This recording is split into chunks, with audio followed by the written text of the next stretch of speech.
Tootsie's Redwood Adventures.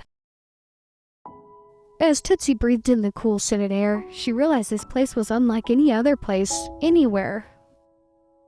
The forest floor around her was damp with a slight coastal mist, and so many sights around her that couldn't be missed.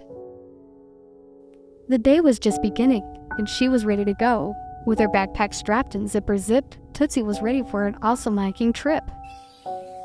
These red, fuzzy bark trees were truly amazing. She couldn't stop herself from pausing and gazing.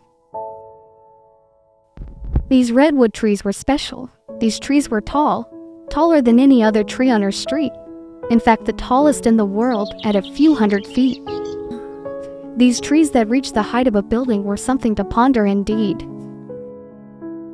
How something so large can grow from just a tiny seed. To think of all the life in those great and mighty limbs, life protected in the canopy from the cold coastal winds. Salamanders that live their whole life and never touch the ground. The mountain lions that use them for their cover as not to be found. Tootsie thought of this a moment and gave a quick glance around. No sound. Just a peaceful forest with thick duff on the ground.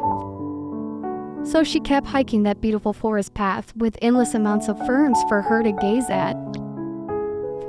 At this time, the sun was burning off all the cool morning fog, when just off the path she spotted a slimy yellow thing on a redwood log. A banana slug is what her eyes had just caught, eating amongst all the fungi in the forest rot. After hiking all morning in these great majestic wonders, Tootsie thought she'd rest for a bit before hiking more. When she spotted way up in a redwood a full-grown sycamore. Trees like this are planted by birds having a quick bite. Then the seeds germinate and the trees take flight, growing and stretching for the sunlight they feed. The mighty redwood gives them the boost that they need. After a couple moments for that well-deserved rest, Tootsie thought that heading back might be for the best.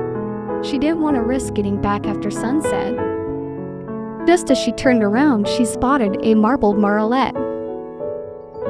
What a surprise and what a great bit of luck.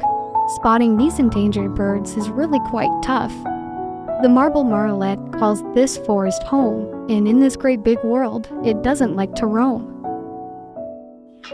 Once Tootsie got back and loaded up her things, she thought to herself how funny it seems that these trees, so mighty, so massive, so much bigger than most, only grow in this small little section of the northern Pacific coast.